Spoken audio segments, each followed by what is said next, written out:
রহমতুল্লাহ। জীবনে আপনারা বহুত ধরনের ফুচকা খাইছেন, এই যে এগুলা দই ফুচকা খাইছেন বা আদার চাটনি ফুচকা এবং বহুত রকম, এটাকে ইন্ডিয়াতে পানিপুরি বলা হয়।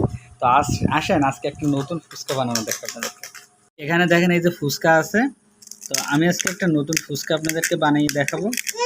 যেহেতু ন্যাচারালি এভাবে ফুচকাগুলো ভেঙে নিতে হয়, নিয়ে আলু, তারপর আপনাকে ডিম কুচি, সালাদ এবং আদার্স যে উপকরণগুলো আপনারা দেন, তো সেগুলোর পরিবর্তে আমরা আজকে একটা ফুচকা তৈরি করলাম। এটার নাম কি দেওয়া যায় বলেন তো? চিপস ফুচকা। তো এটা আমি এখন অজিয়ার আম্মুকে নিয়ে খাওয়াই আসবো। তো যাই, এখন আমি তাকে একটা সারপ্রাইজ দেবো, দেখি সে কি বলে। এই যে অজিয়ার আম্মু কিন্তু এখানে রান্না করতেছে, সে এখন মাছ ভাজতেছে। তো তার জন্য আমি আজকে চিপস ফুচকা বানিয়ে নিয়ে আসছি। এই নাও তোমার জন্য চিপস ফুচকা স্পেশাল। খাও, যেরকম ফুচকা গালের মধ্যে ঠাসের রঙে একালে করে ঢুকাই দাও। কেমন লাগলো? ভালো না?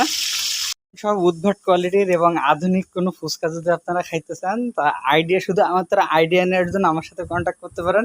আমার কাছে হিউজ পরিমাণ আইডিয়া আছে। আর আপুরা দিদিরা আপনারা তো ফুচকা লাভার, তো ফুচকা লাভারদের জন্য স্পেশাল ফুচকা আমার কাছে আছে।